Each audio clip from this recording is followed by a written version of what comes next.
It's wonderful to have everybody here in this open mentoring session tonight with our panel of speakers from last year's first mentoring group for women in mining South Africa. So thank you everybody for taking the time out this evening to join us. I really hope you're going to enjoy the session with us. My name is Bryony Lieber. I am part of the Women in Mining South Africa Mentoring Subcommittee, along with my colleagues Petty Peko, who is also an alumni from last year's mentoring group, Andre Legrange, who joined us this year on the mentoring committee, and Raksha Naidu, who is hopefully still in the room, joining us all the way from Canada today. And the objective of this evening is really to start what we want to see as our approach for mentoring going forward. We have constituted a private group of young women professionals in the mining industry for this year. I think we have 34 mentees, and we meet 3 times a month. But we also want to extend the things that we talk about to the rest of our women in mining community. And so the concept we've come up with is to share one of our sessions, specifically the panel session, with our community on a monthly basis. And this is the first session that we're doing of that kind, and you will see that going forward, every second Tuesday of the month, we'll have an open mentoring session for everybody to benefit from. And we really hope that you're going to join us, because we're going to be talking about some very exciting topics. Next month, we're going to be talking about how to optimize your career value chain. The month after that, we're going to be talking about your thinking preferences and how to leverage those to be impactful. And then I think the month after that, we're talking about inner critics. So that's the lineup for the next couple months. But today, what we're starting with is a panel discussion from a few of last year's mentees who are going to tell us about their experience of the mentoring program last year. And we want to also welcome formally our 2022 mentee group and make them visible to our Women in Mining network. So the first thing I want to do is let you all know that if you're a 2022 mentee, we'd like you to put your video on. For everybody else who's not a 2022 mentee or part of our panel this evening, we'd like you to turn your videos off. And we want to keep the session focused on our panel and our mentees. So I'm going to ask you to look at, once you've turned off your video, look at the screen where your picture would be showing up, and you'll see there's a few little 3 white dots in the right-hand top corner of your picture. If you click on those, and you'll see a menu come down, and you can then hide all the non-video participants. What that means is then you'll only see the people that we're focusing on as part of the panel, okay? So it makes this a nice focused event as opposed to seeing hundreds of thumbnails. Right, what else do I need to talk to you about? I am going to turn off my video shortly, because I do not want to be the host of the show, because I'm handing over that to Pity and to Andre, and they're going to run the session, host the panel, and keep everything going. I will be in the background, and I really hope you enjoy the session. So, firstly, do we have all of our 2022 mentees online? Have you all put your videos on? Because I know there are a few more of you who are here that aren't on video. So I'm going to give you a few more seconds to put your videos on. And for those of you who aren't part of the mentoring group, I'd really like to ask you to turn your videos off. Because really what I want to make sure is that everybody can see this year's mentees. And I'm going to ask this year's mentees to take their mute off, so put their microphones on, so we can do a nice warm welcome to everybody. So when you're ready, we're going to do a noisy welcome. Take your mutes off. 1, 2, 3. Hello, everybody. It's lovely to see you all. Hi, everyone. Hello. Excellent. Hello, everyone. Right, that's what we like. Okay, so the theme for our program is Show Up and Shine. And we want our mentees from last year to show up and shine, and that's one of the reasons we've constituted this panel, to give a few of our mentees an opportunity to show up in front of our Women in Mining network and to be seen and to shine a light on themselves. We also want our 2022 mentees to show up and shine, and so part of this evening is going to involve some networking. Once we've had the panel session and you've had the opportunity to ask some questions, we'll break everybody up into some small breakout rooms where you can have some small group conversations, talk a little bit about what you heard in the panel, talk a bit about your experiences with mentoring, and get to know each other. Right, I am stepping back. Hetty and Andre, you are in charge. Over to you. Thank you so much, Bryony. I will start by introducing myself. I'm Piti Peko. I'm a production manager at a colliery in Mpumalanga. And yeah, I've been through the mining professional rank, started my career underground as a mining professional in training, went through the miner shift boss route and worked myself to where I am currently now. Academic wise, yeah, I'm graduate from University of Pretoria and recently also got my MBA. Before I introduce the panel, I would like to give Andrea a chance as well just to introduce herself so that we can get started. Thank you so much, Piti, and thank you, Bryony. Yeah, and thank you, everybody. It's really an honor and privilege to, form part of this discussion tonight and to have all of you in this space with us. So I'm Andre Legrandsie. I started my career in mining in human resources about 22 years ago. Worked for various mining organizations, both on a corporate as well as operational level. Been in the organizational development space, predominantly for the last 10 years, and now recently started consulting. Yeah, and I'm really looking forward to, to share all the learnings and the insights and the conversation with all of you tonight. Thank you. Thank you, Andre. I'm going to start by introducing the panel. If I do introduce you, please just wave so that everybody can see who I am talking about. I'll start with Bailey. Bailey Sibet-Tlele is a production geologist at Harmony Gold. She's an accomplished geoscientist, a graduate from Tshwane University of Technology with a BTech degree. And she recently also completed her MBA with Northwest University. She's a lover of nature and outdoor life. And if she's not hiking in her spare time, you'll definitely find her in the gym. So yeah, that's Bailey. Thank you, Bailey. We'll move over to Camille.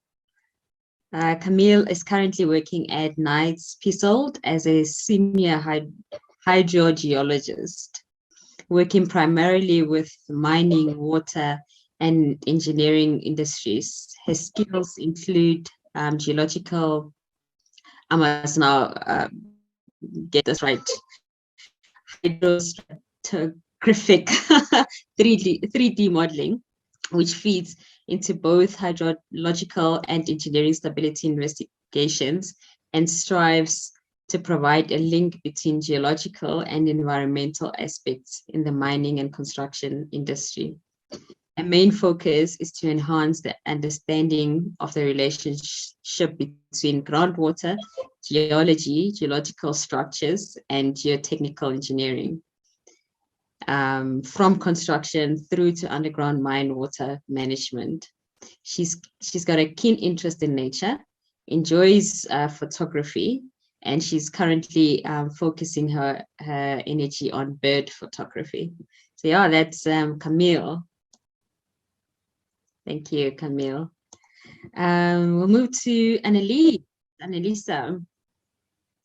Annalisa is a quarry foreman at Idwala Carbonates. She holds a mining degree from WITS. And she was also, all of them, like the rest of them, she was a 2021 mentee last year.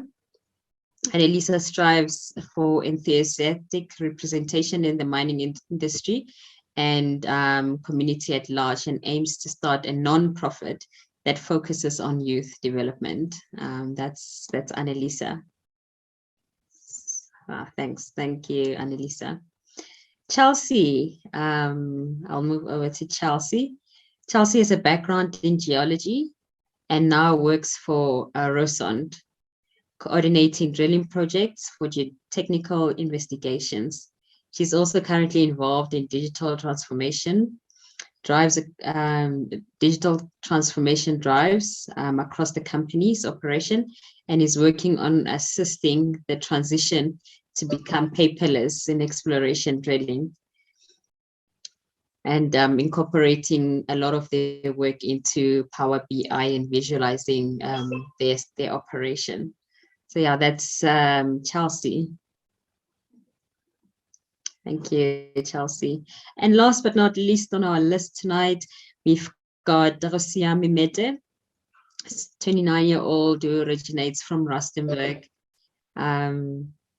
She's a holder of a degree in industrial relations and labor studies and a certificate in alternative dispute resolution practices. She's currently studying towards an LLB degree, and she has joined the Northern Zonderreiner mine in 2017 and is currently working as a human resource business partner, specializing in employee relations. She's a feminist of note and believes in intentional transformation in the workplace. So yeah, that is Hosiame.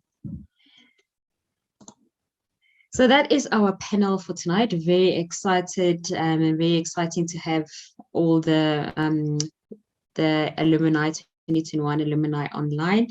We will go now into our questions. We're going to have conversational panel discussions.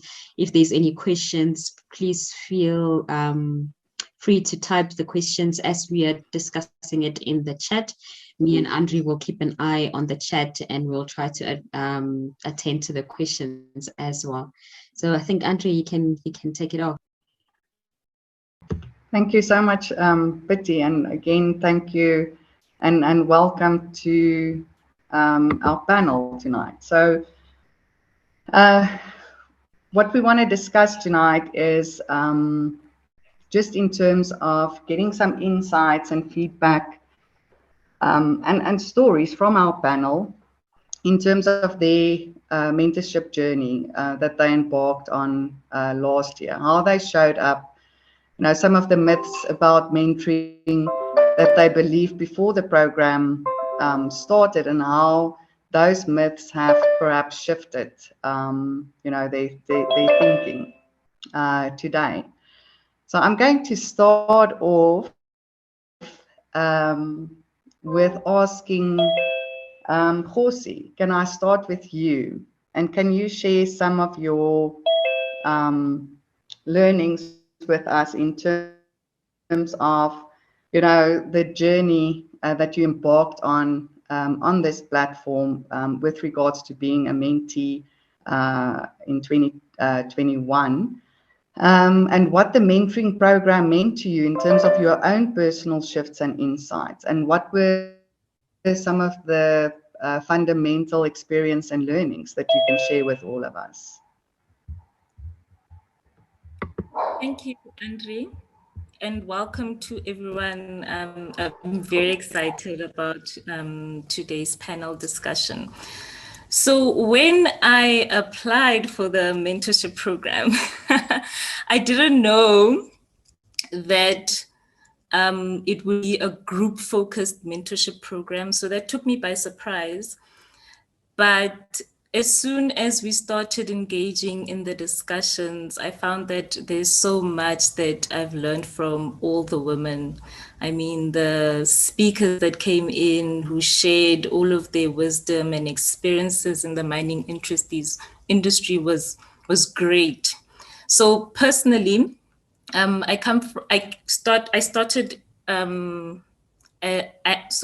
me start. In terms of my personality, I was a very structured person. So I thought that the mentorship program would be very structured, one-on-one. But then I found that there were so many key learnings that I learned. And one of the critical things that I enjoyed was the personal strategy project that we did. So what it did was that we had to learn or be very reflective about our personal brand. And one of the things that I really tried to work on was on my personal core values. And my personal core values have actually changed after the program.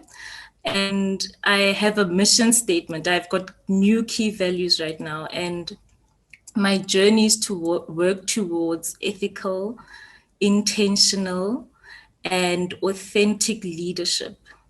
And what the program has taught me is that in your journey and in your career, you will be amongst different people. And I've learned to be understanding of different personalities. I've been able to reflect on myself in terms of who am I and how can I approach my career in a very purposeful way? Because as we know, the mining industry is historically male dominated and you want to be part of the boys club, you know? But I've learned that I have to, and I'm learning to show up for myself, bring my authentic self to work, and also incorporate the tools that the program has taught me. So in terms of what Brony highlighted was about the 4 quadrants. So in that, I will share that it's a very engaging program. It's not too formal. You get to engage with everybody and you get to share. And the one thing that I took away from the program is that it creates a safe network for women, professional women from different walks of life to share their experiences. And some experiences are very sensitive. And it's created a safe environment for us to share, to learn, and to connect. This network is so powerful. The other day I met Bailey at a WIMSA event, and it's created a network where we can always talk to one another and share our experiences, and it doesn't stop. One of the things that I've learned also is that it's a journey. And the one thing that when I came into the program, I had a challenge with imposter syndrome. And we probably all have experienced it, that we feel as if we don't belong in certain spaces. But I've come to realize that I deserve to be in those spaces. You know, there are women who are ahead of me, the women that are coming behind me, and I've learned that we can work together. I've learned that there are tools that we can share regardless of whether you're young or old, or you have more experience, or you're just starting out in the industry. So in my experience, after I completed the program, I'm still learning. It's still a journey, and I'm very happy that I joined the program. Yeah. Oh, Musiami, that is so powerful, and I can completely relate. I mean, when we were busy with the quadrants, working through all four the different quadrants, and I realized this just how structured my thoughts were as well. I know definitely personally that I learned how to deal and manage other different people that are dominantly different quadrants. I was taught the different skills on how to manage them, and it has personally helped me in my own career as well. And Bailey, if you want to also add on to that. Yeah, well, Khusiami has said quite a lot as far as the journey has been for most of us, you know. But to speak mainly on the thinking preference test that we took, I think it also put me in a place where I became more aware of the type of person that I am. You know your personality, and you know that I like this, but you don't know what that is called and why you behave in a certain way. You know, however, that assessment made it clear for you, and maybe why you struggle. And it also made it clear as to why you struggle to connect with the next 2 or 3 people. However, once that was done, it was very easy for me personally to say, okay, now I'm dealing with an L1. So I need to understand that this is how they approach certain things. This is how they would rather have me help them, or this is how they would rather approach the project or what we're busy with. So for me, it was an eye-opener. It helped me a lot. Even now with my team, I don't struggle much. Yes, I'm still learning a few people, but I can see certain personalities as they approach me. So the program is it's intensive. It's powerful. You know, I don't think to the 2022 mentees, you did not make a mistake. Don't, in the beginning, when you feel like you probably don't belong, when you see people who speak a bit better than you, or who are more confident than you, don't feel like you don't belong. I felt like that when I started. I think I missed the very first session, the most important one, because I felt like, do I really want to do this thing? You know, do I really want to be a part of a big mentorship group? Because I thought also, like Khusiami, I thought it was a one-on-one, and then I later on learned that it's a good thing. But then when it started, and I got to experience the warmth, and I got to see that I'm not the only one in the industry who's going through quite a number of things, who's struggling with quite a number of things. We are actually a community. And that's how it has been for the whole year. So to you guys, I think what I want to say is that be intentional about your journey this year. You understand? Set your goals very clear and don't turn back. You know, speak to Bryony, speak to PT, speak to Raksha, speak to everyone who is part of the team. They're going to guide you through it. Don't be in a silo when you guys are on your meetings. Speak to everyone that you can speak to. Find someone who you're comfortable with and speak with them. It has helped me a lot, and I've since shown up for myself, and I've since been very intentional with my journey, and I continue to strive. I'm never going to stop. That's just what I would like to say to you. Being completely intentional about your career, becoming a CEO of your own career. That's very powerful. Camille?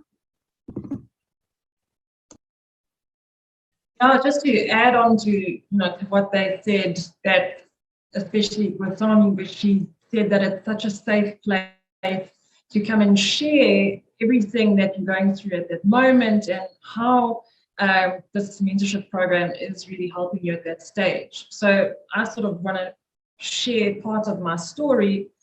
So last year I walked into the year and I'm like, I'm going to build my career. I'm going to fight for something. I'm going to go out there and try to find something that I can learn to help me get where I want to be.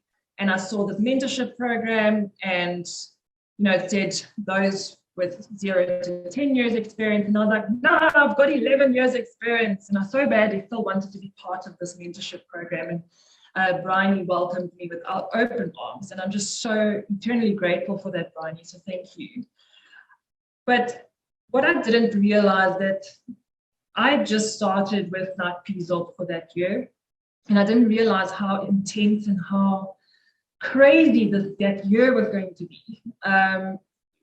It was a big change from, you know, a smaller consulting company to now this big corporate company, started in transitioning into like intelligent mining and integrated digital systems. So there's online project management, timesheets, and it was just so overwhelming throughout the year. And it wasn't only overwhelming for myself, it was overwhelming for my team.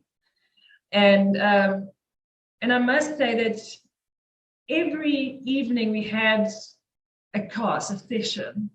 I don't know, for some reason, I swear Bryony had put it in order that as soon as I was experiencing something at work, that session addressed what my concerns were. I don't know how it happened.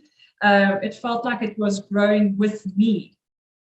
But more likely, I was growing with it. You know, because the program encourages you to show up and shine, I was starting to step into roles, into positions that I wasn't not ready for. I was ready for them, but I was uncertain, I was nervous, I've never done this before. And you know what? With those sessions, I was able to do that. I was able to walk in and, you know, through the thinking preferences that were mentioned before, I started to understand people better. I started to be able to and help my team with this overwhelming workload in that. So I must say, if it wasn't for these sessions, I think I probably would have broken last year. So yes, I've taken so much from this. I mean, from day one, I was already putting things and practicing what we were, you know, taught, encouraged, shone the light. So yeah, no, it was phenomenal actually, and it was, by the end of the year I was exhausted. I'm not going to lie, it was a very, very intense year for me, but I've walked into 2022 with such a different mindset. I've got, you know, the confidence that, you know, I'm no longer this supporting staff type of thing. You know, I've come through, I've gotten over that imposter syndrome, silenced my inner critic, and it's been actually phenomenal. So, you know, welcome, ladies, whoever's managed to get into the next mentorship program, and you're going to love it, embrace it. Oh, that's really great, Camille. I'm so glad that you gained so much out of the program, and I'm sure our mentees online as well will also benefit just as much this year. Chelsea, maybe you want to also share your experiences? I hope you can hear me. I'm having some hectic IT issues tonight. Okay, thanks. Yeah, a lot of what everybody else has already said is truly also what I experienced. I think the main thing is that if you are coming into this program and you feel quite isolated, like I was, I mean, everybody knows drilling is a whole bunch of men, and it's changing. The profile of that industry is changing, and it's become more sophisticated, and women are entering that space as well. But up until that point in my career, I was most of the time the only woman in the space. And you entering the program, you might find yourself in a similar place, or the only other woman is perhaps in a different department, not quite technical or not quite HR, just a different space entirely. This is the place for you here now. I found that I was just so inspired by the vastness of careers that women are occupying just within this mentorship group, and that gave me a lot of confidence for our future collectively in the industry. So that's the main takeaway for me. Obviously, the practical tools that the other mentees from last year were talking about are exceptionally helpful. The thinking preferences, how to manage your inner critic, planning your career path, and treating it like a business. The tools are just very, very helpful, and if you just sit in the sessions and really engage, you can really get a lot out of it. So yeah, you'll mostly find that you're not alone. The problems that we face are common, and the isolation that you feel is just an illusion. Just keep pushing and keep coming to these sessions. And if you're not part of the mentorship program this year, definitely apply next year, because there's so much value. There's a great community. There's a fantastic professional network, and it's going to go a long way in your life.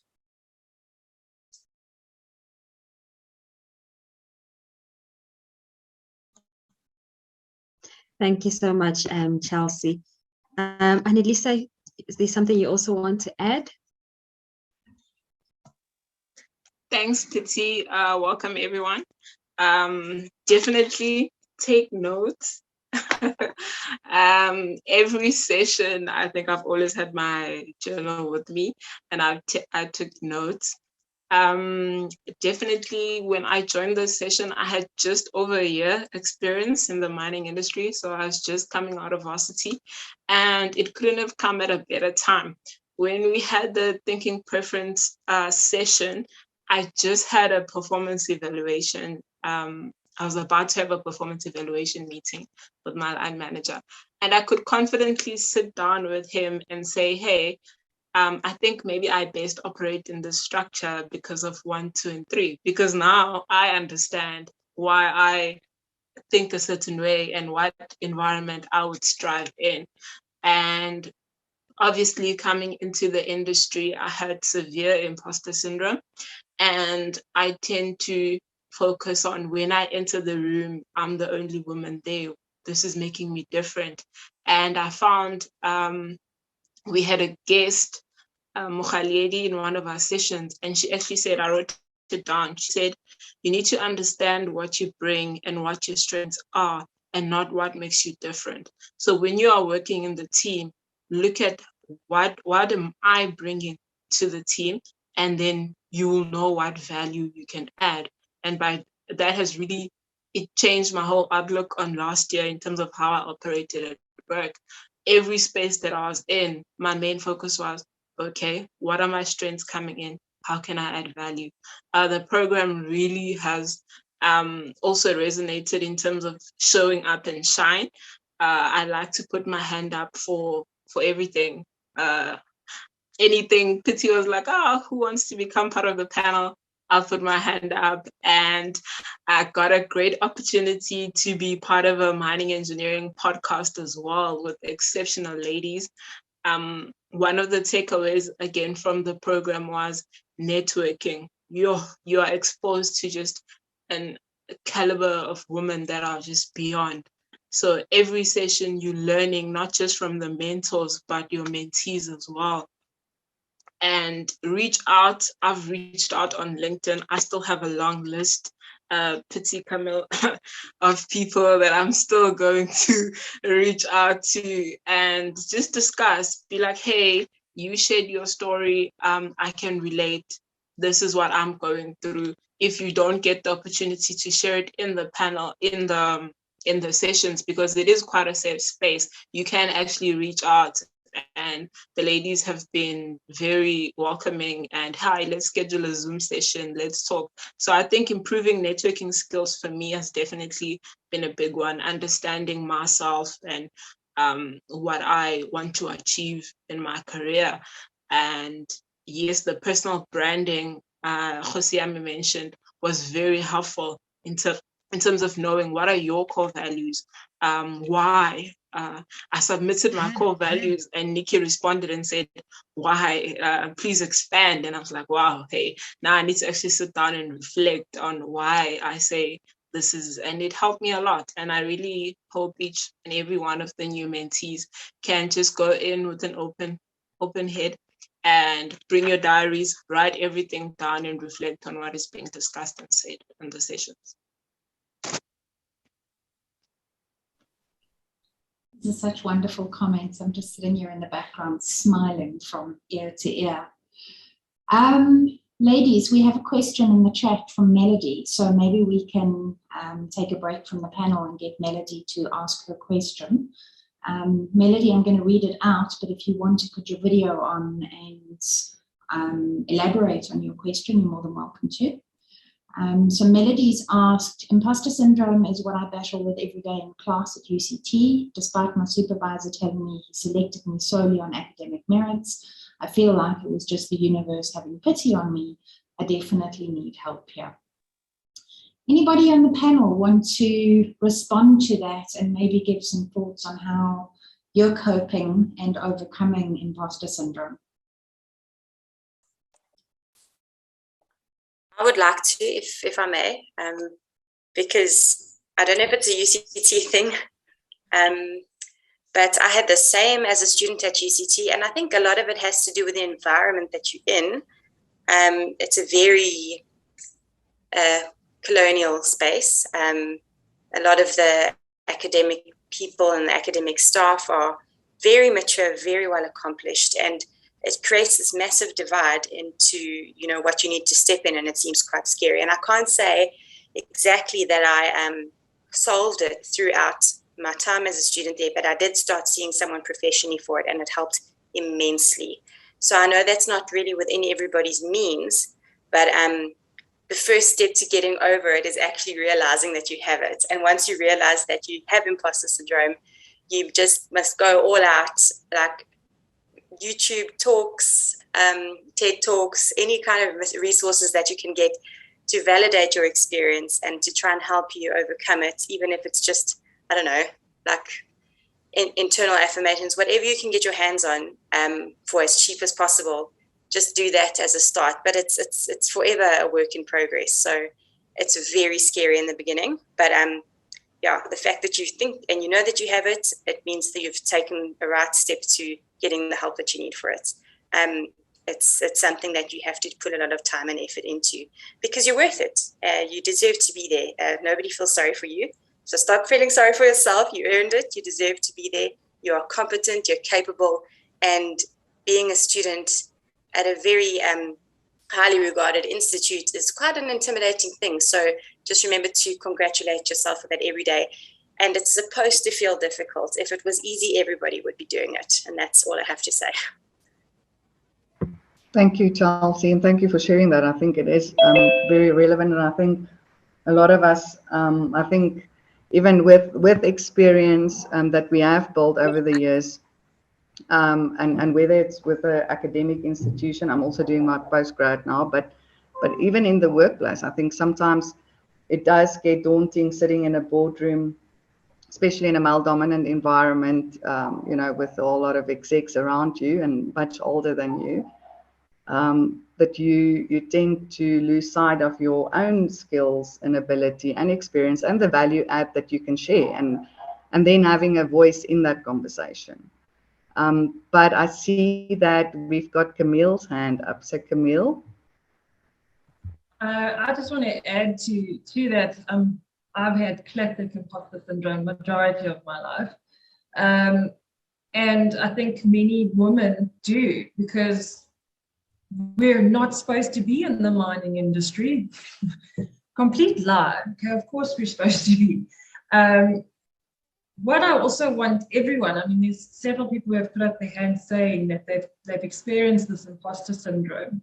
Firstly, the fact that you're experiencing the imposter syndrome tells yourself that you know that you've got a place to learn, that you are here and you're active in what you're doing. You know that, okay, I don't know everything, but I'm here.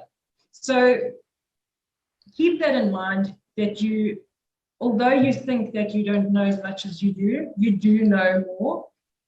But the fact that you think you don't know enough means that you are encouraged, you know that, okay, I can learn more. So I'm going to go out there and learn more. You've got capacity to grow. And if you think that it's just because, you know, the stars have aligned and for some miraculous reason my name ended up there and it was a complete fluke and accident. It wasn't. You know, you wouldn't actually be in that position if it wasn't for more than just your academic results. It was for your presence. You know, I've always called myself, I'm a geologist pretending to be a hydrogeologist. And I've always joked about that, and I thought, you know, it's funny. And I've got my MSc in geology. I've got no, you know, academic education in hydrogeology. But the reason, and then I kept saying that and kept joking, but that joke was obviously my way of telling people I've got imposter syndrome. I'm sitting here with hydrogeologists. But you know what? That joke has kept me from admitting to myself that I'm a hydrogeologist. I've got 12 years experience in hydrogeology. Okay, when I started to review a lot of my colleagues' work and everything, and I can pick up these things that a geologist wouldn't be able to. So always keep that in mind, you know, like if you joke, or obviously if you feel that you're an imposter, you've got this imposter syndrome, you're also creating a hurdle for yourself. So although it's very difficult to get over and it comes and goes, like my inner critic often comes up and says, yeah, but what? Leave me. But yeah, so it is very difficult to overcome. But once you start realizing these things and realizing what's holding you back, and that attitude that, oh, I'm not supposed to be here, that holding you back. Girls, you guys are amazing. We've got so much to give, more than what our education is. You know, we bring in more than a hydrogeologist. I'm bringing in my personality, I'm bringing in my life experience. And I often, whenever I'm having a conversation with people, they feel comfortable with me. I'm opening up their team to be able to work more efficiently. I might not be the smartest hydrogeologist in my team, but I make them more comfortable and we end up doing fantastic work as a team. So just always know that it's not just what you have on your CV. It's not just that. It's everything about you. So yeah, thank you. Thanks so much for that, Camille, and it is very true. We're not defined by our qualifications or the position that we hold. We bring so much more to the table in terms of our whole being. Josie, I see you raised your hand. Do you want to add something? Yes, I do. I agree with Chelsea and Camille. And one of the things that I learned in one of the sessions, one of the speakers asked, how has perfectionism affected your quality of life and work ethic? So I took from that once you've acknowledged that you have experienced imposter syndrome, or you're experiencing it, one of the things that we ordinarily do is that we want to be perfect at everything. We don't give ourselves a chance to have failures or acknowledge that we have failures. And also, when you're in that space of perfectionism, you experience anxiety. And that's one of the things that I experienced last year. And I remember someone said that we need to just be kind to ourselves. Just being kind to ourselves and celebrating and acknowledging your small wins as well as your big wins. That sometimes once you've achieved something, you want to go to the next thing, and then the next thing, and the next thing, without even appreciating your small wins. And once you appreciate your small wins, that's when you start having confidence in yourself and being more aware of yourself. And when that feeling of anxiety comes, you're able to pick it up and you're able to acknowledge it and try and be present in your moments. Try stepping back, having a breath, and then coming back once you're ready. Don't force yourself into a situation where you're going to go back into that state of anxiety. So one thing that I've learned, which is very big for me, is just being kind to myself. Sam, I remember that very well during last year when we actually addressed the imposter syndrome, and just learning to be kind to ourselves, learning to to celebrate each and every milestone. A lot of times we don't give ourselves the opportunity to celebrate ourselves. We're always looking around us, looking at what other people are doing, or even looking at the goals that we still to achieve, but we don't take the time to appreciate what we've already achieved and just how much and how great and how beautiful we are as women. I'm going to move on, try to move on from imposter syndrome. It's such a broad and topical topic. Maybe we can have an entire session just addressing the imposter syndrome.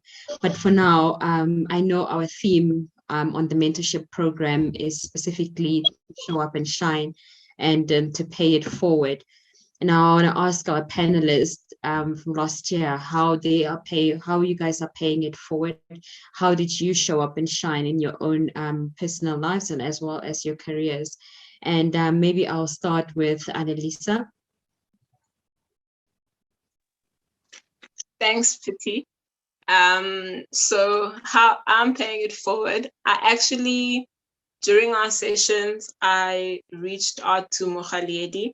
I noticed that she was the chair of her WIM organization in where she works.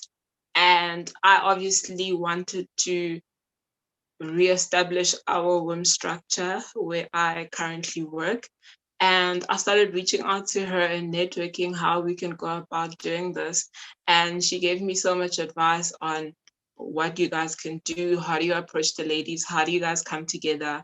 And I'm happy to say that we actually got together with the group of ladies, and actually started the whole process. And now we have a committee and we were celebrating International Women's Day, by showing appreciation to all the ladies in our organization. So for me, that's a big way of, paving it forward. And I'm currently the secretary as well. So I'm happy and I'm excited and I'm looking forward to this year in terms of just giving back to that organization and that structure and growing as women in our organization.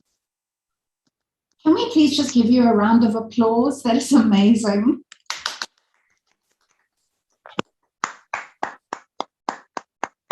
Sorry, I just had to jump in well there. done, Annalise. Well done. That's the kind of outcome we like from the program. Actually seeing our mentees grow and involving others as well, growing and other women in the mining space as well. So that's really great. I'm really happy that you managed to get that off the ground. Baile. Thank you, Piti. So what I've recently done to actually pay it forward is, I was having a random conversation with my GM. So I normally just go speak to him about things that I want to do. And so we're having a general conversation on mentorship just the other day. And this actually, it came to me when I was attending the WIM conference, when someone approached me and asked me about mentorship. And I was like, okay, since so many people are interested in my journey of mentorship, I think I should actually start doing something about it, like actually doing something about it. So I approached my GM. I said to him, you know what, I've been mentored. I am where I am today because of the support that I had from the group that I belonged to, still do. How about, because our organization does not have a mentorship program. You understand? Especially for the very, very low people who don't believe in it, who don't understand it and what it can do for them. So I asked him, how about we start something like that, a program like that? We can just start with 2 or 5 people and we take it from there. And he gave it a thumbs up. So that's what I will be starting off this year. Although, because now I'll be changing companies, I don't know how we're gonna go about it, but I hope it works, and I really hope that I'm able to continue with it, even though I'm no longer with them. And another thing is that I applied for the Bridge the Gap mentorship program for geoscientists. So I'm crossing fingers that it all goes well, and I'm part of the mentors there. That's great. A mentee becoming a mentor. That's fantastic. Siami, how are you paying it forward? So one of the few ways that I'm paying it forward is that I'm part of a mentorship program that one of my friends started in Phuket. So what he does is that he has this mentorship program for young kids starting at grade 12 and who are also in university. So what we're doing is that he'll have mentorship sessions with them, and then we would then also help them in terms of especially young kids who want to get into university. So we try and help them to equip them to be prepared for university. And they also have maths Olympiads, and they've got many different programs and sessions that they have with the young kids. So it's called the Tunisi program, leadership program. And if you guys have a chance to look it up on LinkedIn, it's a fantastic program that we can all join into, and we can also support local and small mentorship programs. And then I also reached out to a mentor who was previously in the mining industry, but she's in the banking industry, and that is great as well. Yeah, that's how I was selected to form part of the Deloitte Women in Mining program this year. And one of the attendees is also joining us here, Sonabiso. She's also here in the program. So it's fantastic. Thank you. Oh, thank you so much. Wonderful. Thanks so much. So if we can move on, if I can ask Chelsea. Chelsea, can you tell us, before you started your mentoring program last year, what was sort of the myths that sort of affected your career journey before you entered into the program, and how did the group mentoring approach change your understanding of mentoring? And how are you now approaching mentoring going forward yourself? Yeah, okay, so definitely had some misconceptions about mentoring in the beginning before the program. And I fell into the two traps of thinking that A, you need to have accomplished something or other, some unrealistic thing academically or in your working life before you can get a mentor. And B, that your mentor should be somebody who's at the top of their game, and because that's where you want to be at the end of it, right? So I made those two fallacies in my head, and fortunately I didn't get too far down those rabbit holes before the WIMSA program saved me. So coming into this program, the benefits of peer-to-peer mentorship were just outstanding. And also getting to understand how to choose a mentor that was far more clearly explained and I understood. And basically, I think the biggest thing that I took out of it is that, like, don't pressure yourself. Just give it time, because you want it to be something quite sustainable. So what I learned is that you just focus on building relationships in your industry, because one day you might need somebody, they might need something from you. It's just a mutual thing. So you never know when one of those people might spark something in you that says, hey, I actually want to formalize this arrangement, and can we take this to like a regular mentorship meeting? So yeah, I think definitely start off in a relaxed fashion with your network externally. Just cultivate those relationships, but you'd be surprised at what you can get out of peer-to-peer mentorship, because I got a lot of value out of that during the program. And I definitely see mentorship a lot more differently now. And you don't just have to have one, you can have a few. That's what I want to say. I love that. Thank you so much for sharing, Chelsea. And I love the fact, the whole the relationship part of it, because I think that is such an important factor in your career, is the relationship building aspect. Any other one of our other panelists that would like to add onto what Chelsea shared, or as any other sort of learnings that they want to, or stories that they want to share with us with regards to their journey? I think Camille's hand were up first, so I'm going to hand over to Camille. Just to build on what Chelsea said, the myths around mentoring, I think the biggest myth that I believed was that in order to become successful, you need to do it on your own.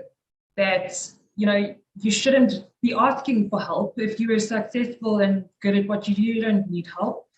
You can go home and read the books and study and everything. You can do it yourself, get where you need to be. Man up. Excuse the horrible phrase, man up. Then what I learned about mentoring, this was the first mentoring scenario that I've ever been in, is that by asking for help, by asking for guidance, you are in fact doing it yourself. You are taking yourself and you're saying, I don't quite know what to do in this situation. And you are making that decision to go ask for help or to ask for guidance. So that whole misconception of I need to do it by myself is just so silly. Why? There are so many people out there who have gone through similar experiences, if not the same, have gone through completely different experiences. And even just having a conversation with someone, you can learn something that you can apply to your own life.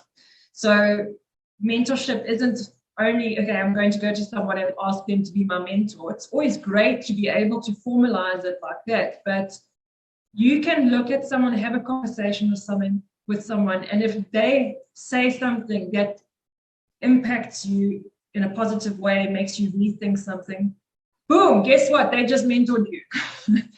And it's the same, it's in reverse. I also realized that even during this mentorship program, as I said, I'm one of the older attendees. I realized that some of these graduates are going through almost exactly the same thing that I was going through as a graduate. And I was able to actually share my experiences with them and have a mini mentor session inside a mentor session, So just always realize that you're not alone. You can learn something from every single person around you. Just put your feelers out there and be open to hearing different opinions and to taking in everything. Cool.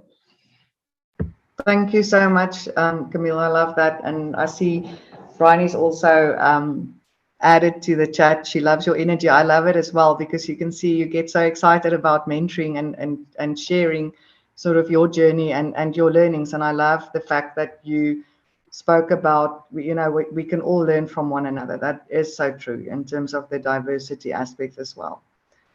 Bailey? Thank you, Andre. So I want to agree with Camille when she says she used to think that she doesn't need anyone. She doesn't need anyone in her little corner to succeed. And then that was me. That was me when I was still in school. That was me growing up. I used to think that I don't need all these people. I can do it on my own. I can go to school. I've got the brains. I'll study. I'll do this. I'll do that. And people notice me, people just notice me, and I'll climb the ladder. I'll form networks. But I was not aware that for me to be able to achieve all that, I needed people in my corner. I needed people to speak to. And then 4 years later, after graduation, you get into industry, and then you realize that it's so tough that everyone that you speak to, you have one or two problems that are similar or the same. So you're speaking the same conversation, and no one is helping anyone. You are all frustrated. You are all challenged, and you just cannot get out of this exhausting routine of speaking the same thing over and over again. And that's when I said, maybe I do need someone to speak to.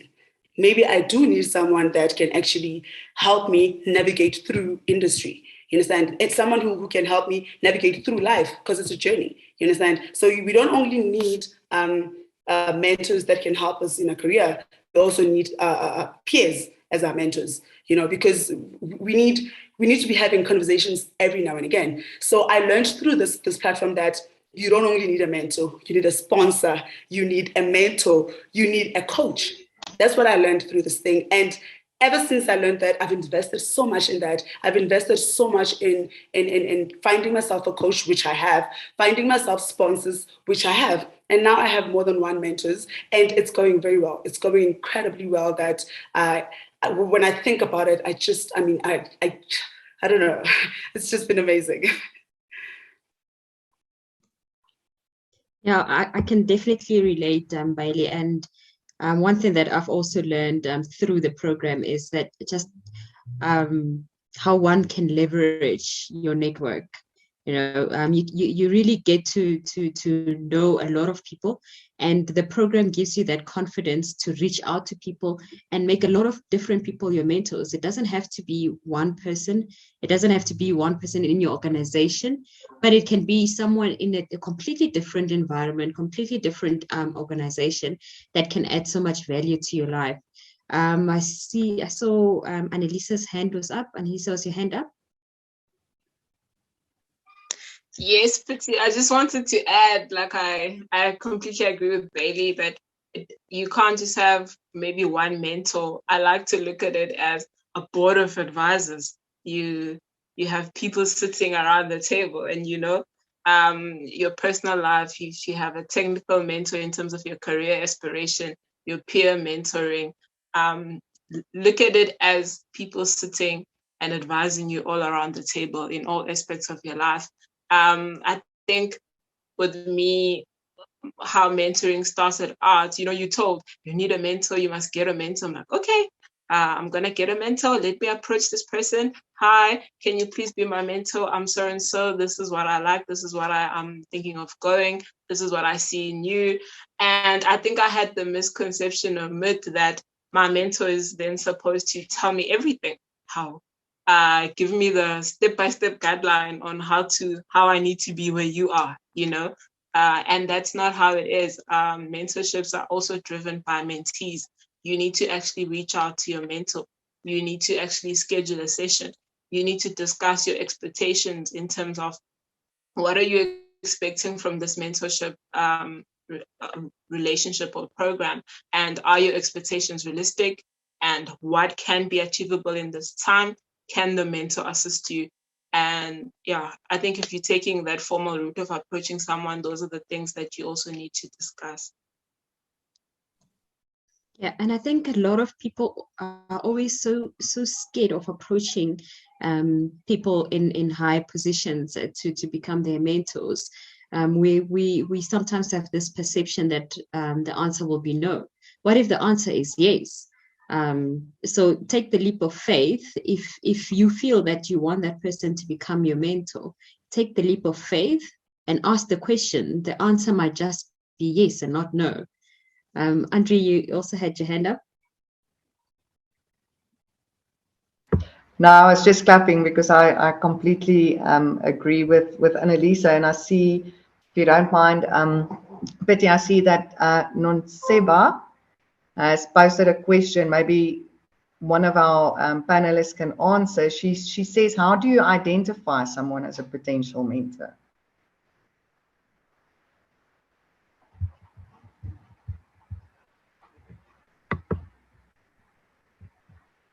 You don't mind me answering? Sure, Annelisa. I think in terms of career-wise, I saw someone and I literally could picture myself being there in 3 to 5 years, and I saw them actually achieving and accomplishing certain things. And I said, wow, I'd actually like to learn, how do I then tackle these issues? How do I then approach this? Because I can see this person doing it. And I approached them and they were like, okay, Annelisa, I hear you. Send me a resume about yourself and your interest in what you like and your skill sets. And they went through it and they were able to say, I actually might not be the best fit for you, but I actually know someone who can. And that person referred me to my current mentor right now. And it's been a great fit. So in terms of career and getting that mentor, I was able to just see where that person was and to say, hi, I'd actually like to be in that level or see what you're accomplishing, and how do I get there? What did you do when you were here? And that aspect of it.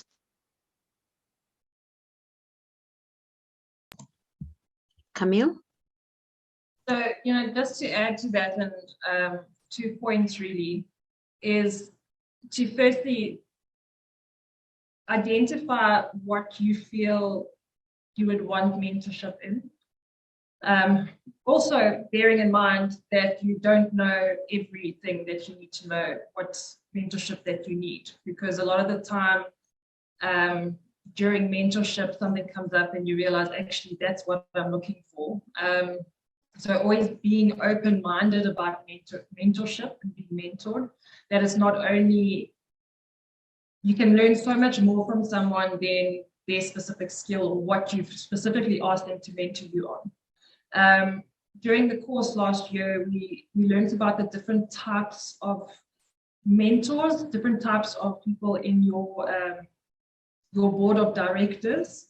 And you're going to be touching on that during this year. And it's really mind-opening to see what support system is trialed and tested that Bryony will be presenting to you.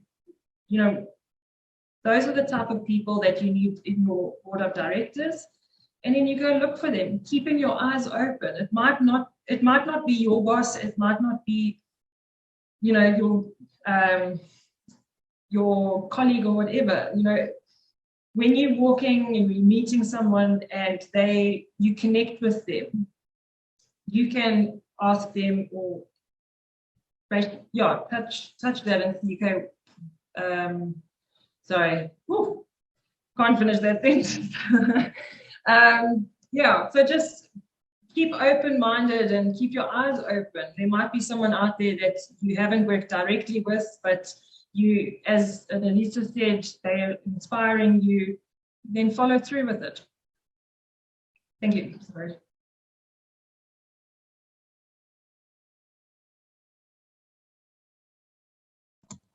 Osiami?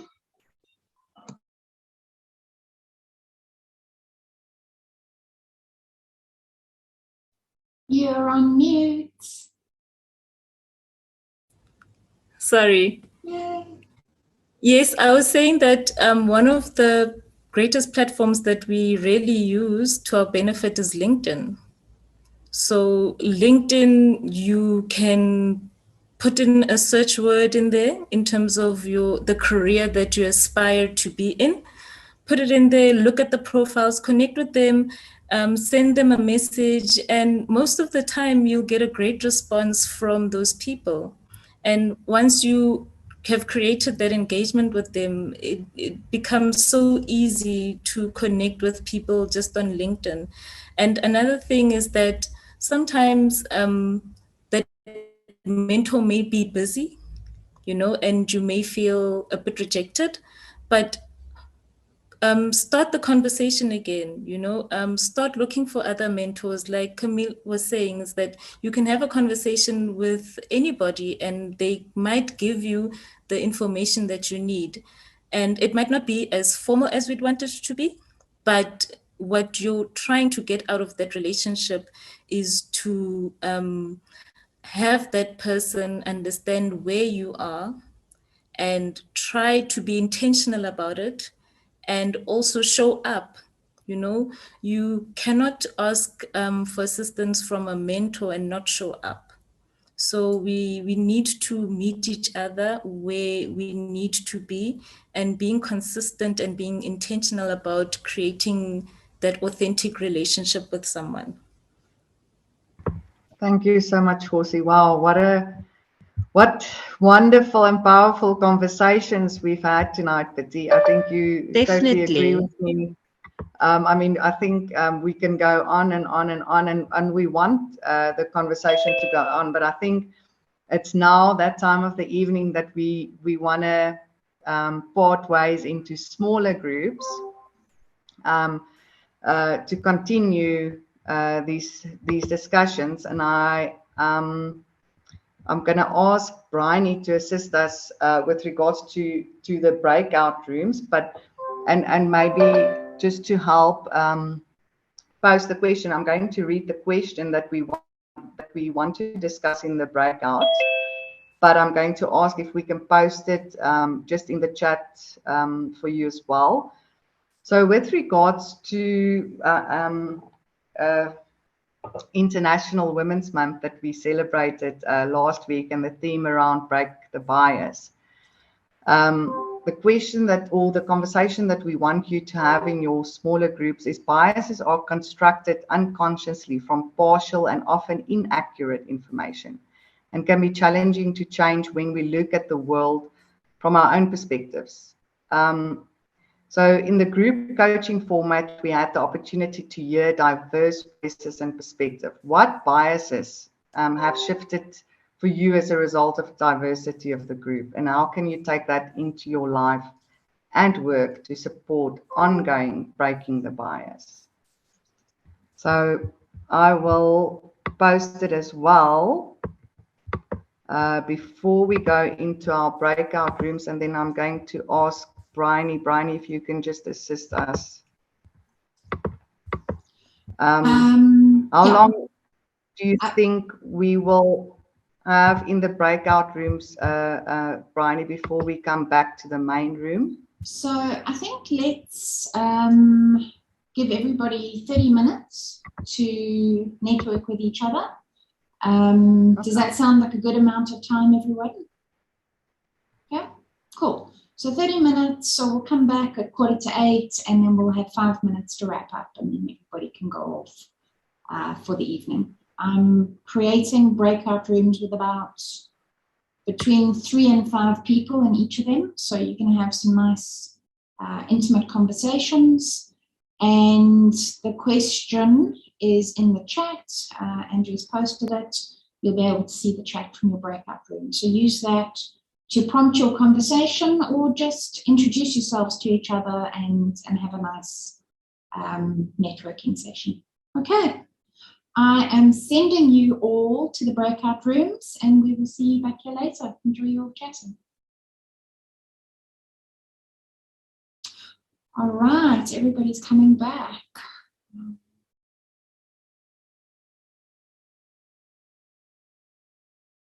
Slowly but surely.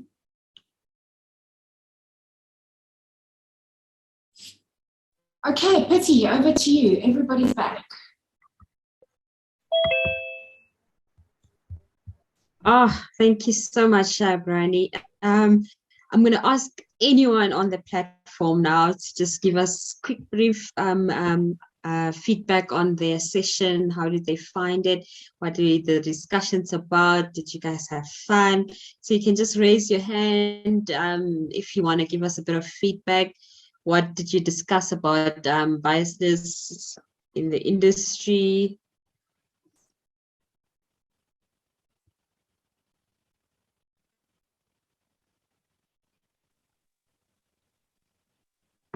Okay. Pity, I see Ndamulelu. I hope that I pronounced the name correctly. She's got her hand up. Hi. Ndamulelu, if you want to put your video on so we can see you, that'd be great.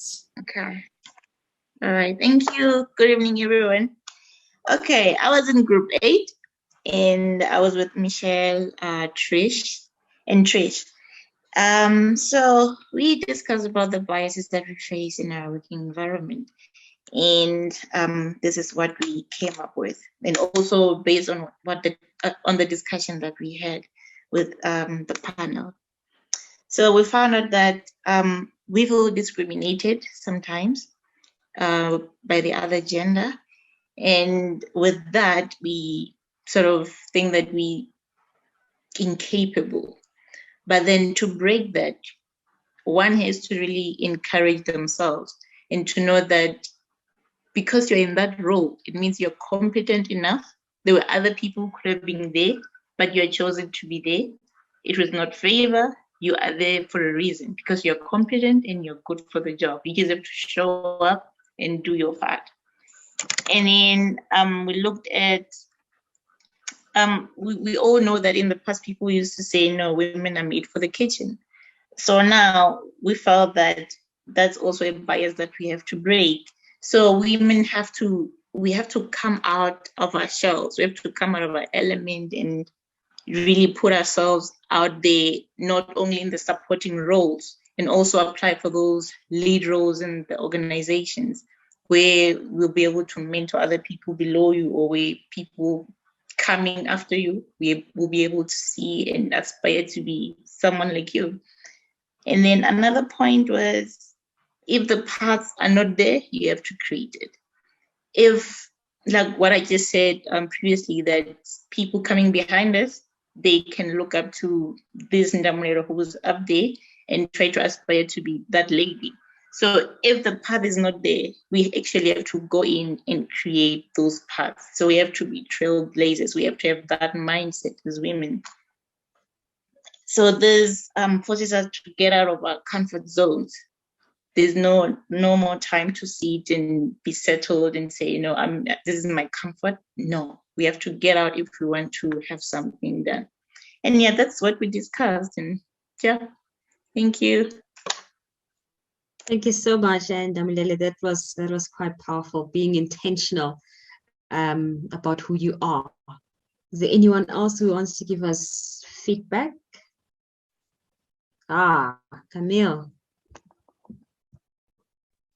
Yeah, sorry, I know I talk so much, but you know, to touch on, and it's something that we brought up in our chats, is that sometimes we find ourselves in a position that we feel we're not qualified for, that, you know, we've gone through a change in our career or our direction, or we really just landed in something that we didn't quite think that we were qualified for, but now we've got it.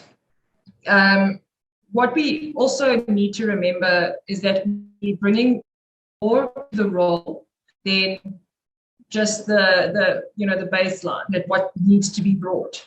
You know, the whole reason you were hired is because you had something special, you had something above all the others. As a woman now who are supposed to be in the kitchen, now we're bringing into a dynamic where we're going to teach them how to cook. And I'm not meaning that in I'm going to sit there and make them coffee and stuff. No, we're going to bring our experiences as women, as whatever background we've got. And believe me, your experience and your knowledge that you've gathered over the years is powerful and important. Bringing that into the team dynamic, you're bringing something completely different. You're going to start changing perspectives, and you're going to have ideas that are out of the box. So if you now, so like myself, a geologist, I'm going to now come into a hydrogeologist role, and they're all like, you don't know anything about hydrogeology. Yeah, but I know something about geological structures and how that could possibly impact groundwater. What are your thoughts on that? I can see those structures. I can see them in 3 dimensions. I can see how they're interconnected. But a hydrogeologist particularly maybe won't be able to see that perspective. So you're now opening up your references essentially for that task. So yeah, to break the bias is to welcome people and don't discriminate, especially, you know, like if you, someone's hired, like we're looking for a hydrogeologist and now we've hired someone who's an environmental scientist. Okay, sorry, you're not quite ready for the job, but you know, you could probably do it. Walk in there with your environmental knowledge and apply it to groundwater. And you will start to see that there are so many different dynamics that you can bring to the party. So that needs to break. You need to allow people into your group as well that you're not usually talking to, because their life experiences, you can learn something and you can open up and break the bias. Thank you.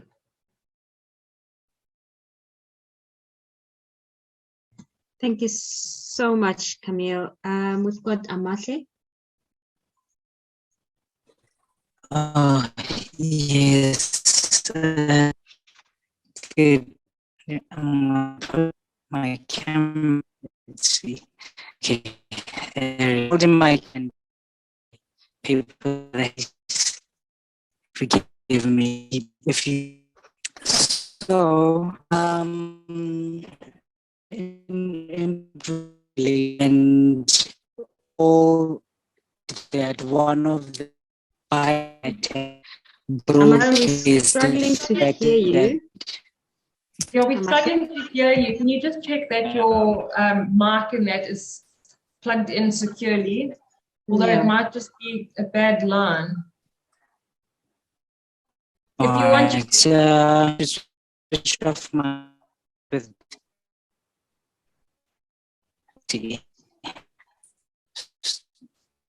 better. Not really. We're struggling to. Perhaps write a message in the group chat. Yeah. It's a pity that we can't hear you very well. Sorry. Sorry, I'm Okay, put a message in the message. Okay. We'll give Tabile a chance. Yeah.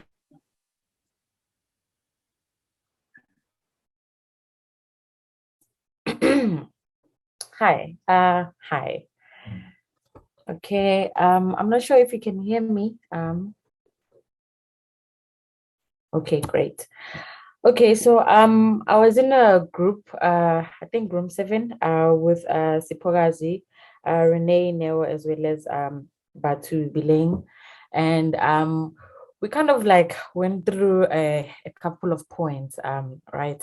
But then the first thing that also just, came to my mind when we were told that we need to, discuss, the whole thing about bias, it's just that it kind of makes it difficult, particularly for women in like our industries, to move ahead with their careers. And I think sometimes it's like a very subconscious, I mean, it's not a conscious decision, and maybe sometimes it is deliberate, mainly because they feel that they can't be something that they want to be.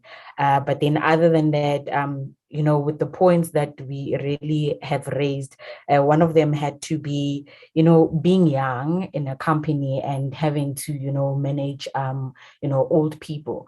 It becomes a problem. I think for most of us, we grew up knowing that we need to actually respect our, our elders and etc. But when you get to, companies, it becomes a bit difficult because you have to give out rules. So I think somehow we kind of need to know how we need to stand our ground. And then we also need to understand that we have the positions that we have because we deserve those positions. But other than deserving those positions, it's because we are there and we're appointed to actually be there mainly because of our knowledge and of our skills as well. So I think one of the issues was that sometimes when you are quite young, you can't actually tell an elder person to go do something, or sometimes they'll think you're actually disrespecting them. So I just we're thinking that it kind of kills us in a way because it makes us look as if we cannot run businesses. Yes, it might also happen to the males, but then as young women coming into leadership positions and having to manage men as well, sometimes it can be a bit difficult. But I think one of the things is that we somehow just need to get over that and know that women are also going to be taking up space. So I think somehow that also comes with the femme attitude that we kind of bring in, and I think also it comes in with respect. And then the other one that we talk about, other than just the older discipline as well as respect, was on the working to increase our representation as women. So this point really talks about, we've been to a couple of industries, and I'm sure maybe the older ones have can also attest to this. When you go to most industries, you can see the technologies were mainly designed for, they are suitable mainly for men. And when you go to a company, they tell you that you can't hold a 20-liter bucket, you can't carry those, and I think somehow they need to stop deciding on what we can do or what we can't do. And I think somehow we need to also show them that just because other people can hold 20 liters, it does not mean that women cannot do that. And I think that somehow we can just put ourselves out there and then just show them, I can hold a 20-liter. Like myself, for instance, a lot of people would just look at me and they'd be like, hey, but why are you like a bit buff or whatever? I'm like, I love weights. And, a lot of people would think that weights are only just for men. And we've seen now in sports that women can do whatever they want to do as long as they are able to do it. So I think that thing of technology and etc. only being suitable for men then, that has changed now. We can create ways in such a way that it fits for both, and it can also work for us as women. So I think somehow that representation of us and being able to do, a lot of things can actually work. And then the other one was that recognizing the achievement and contribution of women. So this point really came to that, if we are women and then we are in an industry, we shouldn't only just be seen as people who just came from school and then they're just there to help. No, it's because of the contribution that we give. I don't have kids, but then I know that there are women who have families, who have kids, but they still go back to work and still perform better. And it's because of the contribution and because of their brains and how they think. And it does not mean that if you have family, you cannot do other things. So I think the best thing in companies that they need to realize is the contribution. They shouldn't look at your private life and then incorporate it with what you have to do at work. So I think somehow our contribution at work should be what matters, and what is outside of work shouldn't be really incorporated or disturbed with what you can actually do at work. So I think those were some of the things that we actually have pointed out. But then most importantly is that a question is that, is society really doing enough, to give the tools that are needed for women? But also, do we really look at society first, or do we start looking at ourselves and what we need to change in ourselves? Because I really think the really future that we need to look at starts within us. And I think if we can actually change that whole, not necessarily change, but then have that transformation within ourselves, then we'll be able to have, ways on how we can deal with a lot of things. I talk a lot, so I will stop here, but those were the points that we kind of mentioned. Thank you so much, Thobela. Quite a mouthful, but so true, so true. Thank you so much for that feedback. And with that said, I'm going to wrap up the session. It is almost 8 o'clock. But thank you so much for our audience, our panelists, the alumni, 2021 alumni. Thank you so much for participating in today's session. We really appreciate your input. And to our mentees for 2022, we wish you guys all the best. I'm sure you guys have so much wisdom now to carry through into this year. So all the best. Please participate in everything that is offered to you this year. Raise your hand, show up and shine, and really grab the opportunity that has been handed to you. Andre, anything from you? No, thank you so much, Pity, and thank you, everybody. Thank you to our panelists of tonight, and for all the mentees of 2022, as well as all the other participants that joined us this evening. It was really powerful discussions. I must say, I've learned a lot tonight. I love the stories, the conversations. It really was a wonderful session. And as Pity said as well, please fully commit and participate. You heard from our mentees of 2021 the commitment that they brought last year and what they gained out of it. So I do want to encourage you to fully engage, fully participate in this year's program. I think it's going to be a wonderful learning journey for all of you. So thank you so much. Thank you very much. Really enjoyed it. Bryony? And from my side, I want to thank Pity and Andre for hosting the session. You facilitated beautifully. You've kept the conversation going. So really well done. And I know for both of you that this is a first. And you handled it like pros. So awesome. And to our wonderful panelists, I'm feeling quite emotional at the moment because you have shared so powerfully and you've really shone so beautifully, and it's lovely to hear how the program has brought you forward in your journey and how you've taken everything you possibly can from it, and more importantly, how you're paying that forward. If we can have all of our mentees paying forward in the way that you are, we are bound to have a most amazing future ahead of us. So Thank you for sharing with everybody this evening. Thank you for what you are doing, and keep on doing it. I'm really proud, and you should be proud of yourselves. And to everybody else that joined us, I really hope you're inspired. I hope you're going to join us on every second Tuesday of the month, because we're going to be having a monthly panel session like this.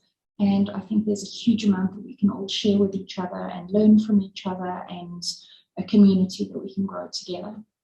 The session has been recorded. We will make it available to everybody in the next couple of days. So if you didn't have a good network, you can catch it as a recording. Well done, everybody. Have a wonderful evening. See you again soon.